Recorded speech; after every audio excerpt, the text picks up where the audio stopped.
So ఇప్పుడు రాజ్యాంగాన్ని మార్చేస్తారు బీజేపీ అని చెప్పేసి అంటున్నారు. అంటే ఇప్పుడు 3 సార్లు గెలిచారు కాబట్టి మార్చేస్తారు ఖచ్చితంగా అని చెప్పేసి ఇంకా మిగతా పార్టీ వాళ్ళు అంటున్నారు. కానీ అసలు మార్చే అవకాశం ఉంటుందంటారా అంత పెద్ద రాజ్యాంగం? అసలు రాజ్యాంగంలో పెద్ద మార్పులు ఏం అక్కర్లేదు. చిన్న చిన్న మార్పులు 106 సార్లు చేసుకున్నాం. ఇంకేమైనా అవసరమైతే చేసుకోవచ్చు తప్ప, ఎందుకంటే చాలా వివరంగా రాసుకున్నాం కాబట్టి కొన్ని సందర్భాలు అవసరం అవుతుంది. మౌలికమైన మార్పులు ఏమన్నామంటే నా దృష్టిలో 2 మార్పులు కావాలి. ఒక మార్పు రాజ్యాంగంలో తొలిత వచ్చిన పొరపాటు కాదు, తర్వాత మనం చేసిన పొరపాటు. 73, 74 సవరణల పేరుతో స్థానిక ప్రభుత్వాల కోసం పెద్ద చాంతాడంత పొడుగు రాశాం, చెత్తగా రాశాం. ఉద్దేశం మంచిదైనా కూడా అధికారాలు ఏమీ లేకుండా స్థానిక ప్రభుత్వాలు ఎన్నికలు మిగతా తతంగం అంతా బోర్డులంతా చాంతాపూర్ను వర్ణించేసి రాష్ట్రాలకు వెసులుబాటు లేకుండా తయారు చేశాం. నా దృష్టిలో నిరర్ధకమైనది. దాన్ని తీసేసి బలమైన స్థానిక ప్రభుత్వాలు ఎలాంటి నిర్మాణం కావాలో రాష్ట్రాలకు వెసులుబాటు ఉండేట్టుగా ఏర్పాటు చేయడం అవసరం. ఎప్పుడైనా దేశంలో ఏకాభిప్రాయం వచ్చిన రోజులు అది కూడా రాజ్యాంగం తొలుత తప్పు కాదు, తర్వాత చేసిన తప్పును సవరించుకోవటం కోసం 93, 94 చేసింది. రెండోది, ఎన్నికల వ్యవస్థ రాష్ట్రాల్లో మార్చాల్సిన అవసరం ఉండదు. దేశం మొత్తంలో నా దృష్టిలో కొన్ని మార్పులు చేర్పులతో దామాషా పద్ధతి కావాలి. ఈ ఓట్ల కొనుగోలు పోవాలి, ఈ గోండాగిరి పోవాలి, మరి సమర్థులు రావాలి అని చెప్పన్నట్లయితే దామాషా పద్ధతి మార్పులు చేర్పులతో వస్తుంది. దానికి రాజ్యాంగం మార్చక్కర్లా. రాజ్యాంగంలో ఏర్పాటు ఉన్నది, అంబేద్కర్ గారు ఏర్పాటు చేశారు. కానీ రాష్ట్రాల్లో ప్రత్యక్షంగా నాయకులను ఎన్నుకుంటే వాళ్ళు ఓటేసేది కూడా నాయకుడి మొహం చూసే ఇస్తున్నారు చాలామంది. కానీ నాయకుడు అధికారంలోకి వచ్చేది ఎమ్మెల్యేల ద్వారా. కాబట్టి ఎమ్మెల్యేలు గెలిపించాలంటే 50 కోట్లు ఒకటి ఖర్చు పెడుతున్నాడు. ఈ గందరగోళాలన్నీ వస్తున్నాయి. అక్కడ నాయకుడు వచ్చిన తర్వాత మంచి పాలన ఇద్దామని ఎమ్మెల్యే వచ్చి గొడవ పెడుతున్నాడు. నేను ఇంత ఖర్చు పెట్టాను, నాకు ఈ పని చేయకపోతే ఎట్లా అని చెప్పని ట్రాన్స్ఫర్లు, పోస్టింగ్లు, కాంట్రాక్టులు, టెండర్లు, పోలీస్ కేసులు అన్నీ ఇదంతా పోవాలంటే ప్రత్యక్షంగా నాయకుడిని ఎన్నుకున్నారు అనుకోండి, ఎవరిని కోరుకున్నారో వాళ్ళని ఎన్నుకున్నారు అనుకోండి, అప్పుడు ఈ గొడవ ఉండదు, ఎమ్మెల్యేల రాజ్యం ఉండదు, కొన్ని మంచి జరుగుతుంది. స్థానిక ప్రభుత్వాలు బలోపేతం చేయొచ్చు, సమర్థులను మంత్రులుగా పెట్టుకోవచ్చు, రోజువారీ జోక్యం లేకుండా పరిపాలన సాగించవచ్చు, ఎమ్మెల్యే నేతృత్వం ఆపచ్చు. దానికి రాజ్యాంగ సవరణ కావాలి. ఏకాభిప్రాయం అది కూడా ఆలోచించాలి. అంతే తప్ప మౌలికంగా రాజ్యాంగాన్ని మార్చాల్సిన అవసరమే లేదు. మౌలికంగా రాజ్యాంగాన్ని తిరగేద్దాం అనుకుంటే చాలా ప్రమాదం వస్తుంది. అసలు అంత హేతుబద్ధంగా అన్ని వర్గాల ప్రయోజనాన్ని సమన్వయం చేస్తే రాజ్యాంగాన్ని రాసే శక్తి కూడా సమాజంలో లేదు ఇవాళ. అసలు ఎందుకు ఈ థాట్ వచ్చి ఉండొచ్చు సార్? అంటే ఇన్ని రోజులు ఎవరి థాటు రాలా. నా దృష్టిలో మోదీ గారు కొంచెం అత్యుత్సాహం కొద్దీ కార్యకర్తలను కొంచెం బాగా ఉద్రేకపరచాలని చెప్పి కారణంగా 400 సీట్లని మాట అనేశారు. ఇది స్లోగన్ అప్కి బా 400. అలా అనగానే అయితే రాజ్యాంగాన్ని మరుస్తున్నారన్నమాట అని చెప్పి వీళ్ళు మొదలెట్టారు. అంటే ఆల్లేదు సూలేదు కొడుకు పేరు సోమనగడ అన్నట్టుగా దున్నపోతు ఈయన దూడం కట్టామన్నట్ట. కాబట్టి ఇది రాజకీయంగా ఒకరినొకళ్ళు ఎత్తిపుచ్చుకోవడం కోసం తప్ప రాజ్యాంగాన్ని మార్చే సమస్య లేదు, అవసరం లేదు.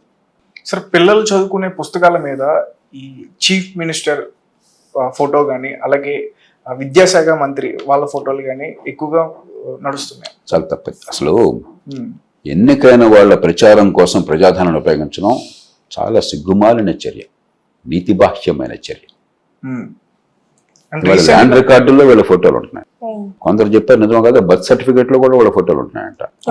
డెత్ సర్టిఫికేట్ మీద ఉంటుంది. అట్లయితే ఏమిటి వల్గారిటీ, ఎంత అసహ్యంగా ఉంది.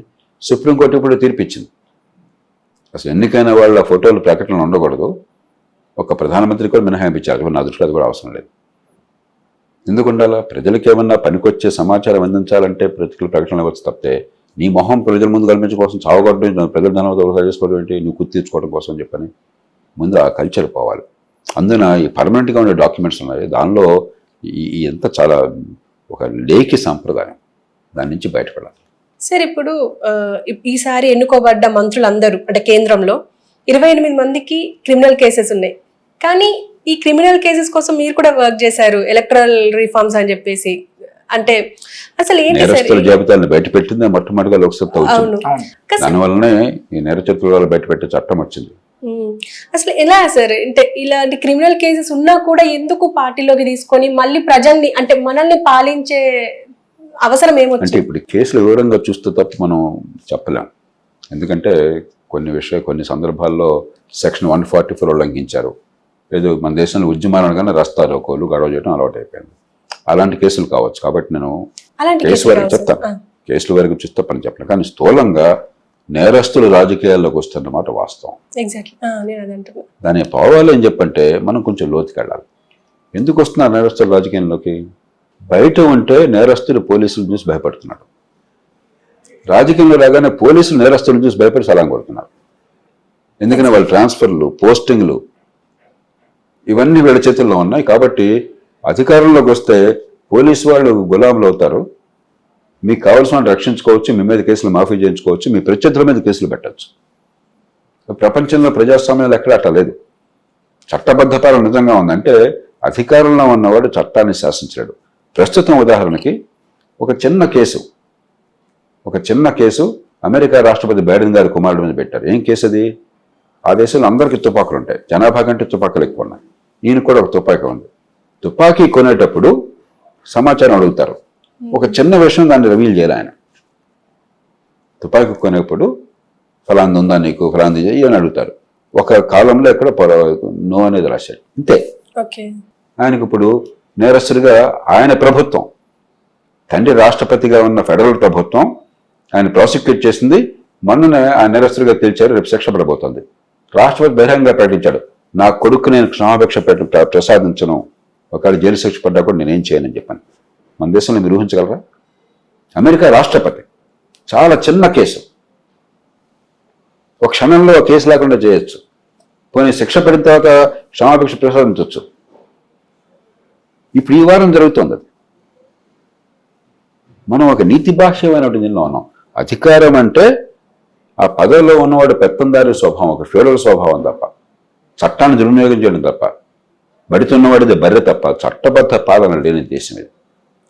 కాబట్టి ముందు మనం చేయాల్సింది చట్టబద్ధ పాలన నిజంగా ఉండేందుకు పోలీసులు, ప్రాసిక్యూషన్, ఫారెన్సిక్స్, మరి నేర పరిశోధన పద్ధతులు, నేర విచారణ పద్ధతులు, కోర్టులు ఈ మొత్తాన్ని సమూలంగా మార్చాలి. ఏం చేయాలో చాలా స్పష్టంగా నిపుణులు చెప్పారు. నేనే పరిపాలనా సంఘం సభ్యుడిగా ఒక ఇంత పెద్ద నివేదిక తయారు చేశాను. ప్రధానంగా నేను రాసింది నేనే దాన్ని. ఏం చేయాలని చెప్పాను. అది మారిమత్ కమిటీని గతంలో వాజ్పేయి ప్రభుత్వం ఏర్పాటు చేసిన ఏం చేయాలో రాశారు. అవన్నీ ఊరికే పక్కన పెట్టి బూజు పడుతున్నాయి అంతే. అది కీలకం. రెండోది ఏమవుతుంది, ఎన్నికల్లో గెలవటం రాజకీయ పార్టీలకు ముఖ్యం. సీట్లు ఎవరికి ఇస్తున్నారు? గెలుపు కోరాలి. గెలుపు కోరం అంటే ఏంటి? డబ్బు ఎంత ఖర్చు పెట్టగలరు? మొట్టమొదటి ప్రశ్న. నేరస్తు డబ్బు ఖర్చు పెట్టగలరు కదా, వాడు నేరం ద్వారా డబ్బు సంపాదించాడు కదా. రెండోది ఏ కులం? నేరస్తుడు రాజకీయంలోకి వచ్చిన ప్రతివాడు కులం పేరుతో వచ్చాడు తప్ప కులం లేకుండా రాలా. కాబట్టి వాడు కులం నాయకుడిగా చలమణి అయ్యాడు. మూడోది నీ వెనకాల మంది మరబలం ఉందా? 100 మంది నేరస్తులు అంటే అర్థమదే అసలు. ఈ మూడు ఎప్పుడైతే ఉన్నాయో మిగతా వాళ్ళతో పోలిస్తే వాడు గెలిచే అవకాశం ఎక్కువ ఉంది మన ఎన్నికల వ్యవస్థలో. కాబట్టి ఈ లోతుకెళ్ళి అర్థం చేసుకోవాలి. చట్టబద్ధ పాలన తీసుకోవడం ఎట్లాగా, ఎన్నికల వ్యవస్థను మార్చి సమర్థులు, నిజాయితీ పరులు, నిజాయితీ అయిన పద్ధతుల్లో నెగ్గే వ్యవస్థ నిర్మాణం చేయడం ఎట్లాగా, ఆ రెండు చేస్తే నేరస్తులు కనిపించదు. కానీ దాన్ని ఆపలేమంటారు. అంటే ఈ పార్టీలు తీసుకోకుండా ఉండలేరంటారు క్రిమినల్. ఇప్పుడు మీరు పెట్టారు కాబట్టి నేను పెడతాను, లేకపోతే మీకు గెలిచే అవకాశం ఉంటుంది, నాకు తగ్గుతుంది. పోటాపట్లు నిజంగా సమర్థులైన మంచి నాయకులు ఉంటే పార్టీలు ఆపచ్చు. కానీ అంత ఔదార్యంతో కొన్ని సీట్లు పోయినా పర్వాలేదు, నేరస్తులు మేము పెట్టడం, వాడు పెడితే వాడు తప్పు అని చెప్పిన ధైర్యం పార్టీలు చేయట్లా. ఎన్నికల పోటీలు ఎట్లా కొట్లా గెలవాలి ముందు.